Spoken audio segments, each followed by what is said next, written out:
দক্ষিণ কোরিয়ার বাজারে বাংলাদেশের প্রধান রপ্তানি পণ্য তৈরি পোশাক, চামড়া ও চামড়াজাত পণ্য, জুতা এবং পাটজাত পণ্য। বর্তমানে দুদেশের দ্বিপক্ষীয় বাণিজ্যের পরিমাণ $3 বিলিয়ন ছাড়িয়েছে। তবে এর মধ্যে বাংলাদেশের রপ্তানি এখনও তুলনামূলক কম। সেই ব্যবধান কমিয়ে বাণিজ্য ও বিনিয়োগ বাড়াতে বাংলাদেশ ও দক্ষিণ কোরিয়ার মধ্যে সই হয়েছে সমন্বিত অর্থনৈতিক অংশীদারিত্ব চুক্তি CEPA। মঙ্গলবার সকালে সচিবালয়ে চুক্তিতে সই করেন বাণিজ্যমন্ত্রী খন্দকার আব্দুল মুক্তাদির এবং দক্ষিণ কোরিয়ার বাণিজ্যমন্ত্রী ইও হান কু। চুক্তি সই শেষে বাণিজ্যমন্ত্রী বলেন, এই চুক্তি দুই দেশের দীর্ঘমেয়াদী অর্থনৈতিক অংশীদারিত্বের শক্ত ভিত্তি। LDC থেকে উত্তরণের পর বাংলাদেশের বাণিজ্য, বিনিয়োগ, শিল্পায়ন ও উদ্ভাবনে নতুন সম্ভাবনা তৈরি করবে। বাণিজ্য সম্প্রসারণ এবং বিনিয়োগ আকর্ষণের জন্য রাস্তাটা তৈরি করলাম এই চুক্তির মাধ্যমে।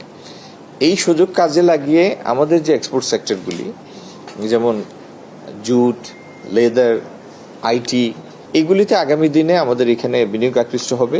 দক্ষিণ কোরিয়ার বাণিজ্যমন্ত্রী ইও হান কু বলেন, বাংলাদেশের ক্রমবর্ধমান অর্থনীতি, শিল্পভিত্তি এবং বৃহৎ ভোক্তা বাজার দুই দেশের বাণিজ্য ও বিনিয়োগ সম্প্রসারণের জন্য বড় সুযোগ তৈরি করেছে।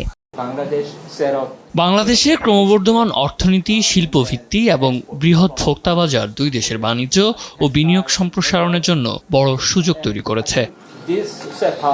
চুক্তির আওতায় বাংলাদেশের 97% পণ্য দক্ষিণ কোরিয়ার বাজারে শুল্ক সুবিধা সহ প্রবেশাধিকার পাবে। অন্যদিকে বাংলাদেশের বাজারে প্রবেশের সুযোগ পাবে দক্ষিণ কোরিয়ার 87% পণ্য। সরকারের আশা, এই চুক্তি দুই দেশের বাণিজ্য ভারসাম্য উন্নয়নের পাশাপাশি নতুন বিনিয়োগ আকর্ষণেও গুরুত্বপূর্ণ ভূমিকা রাখবে। লামিয়া আক্তার, দেশ টিভি, ঢাকা।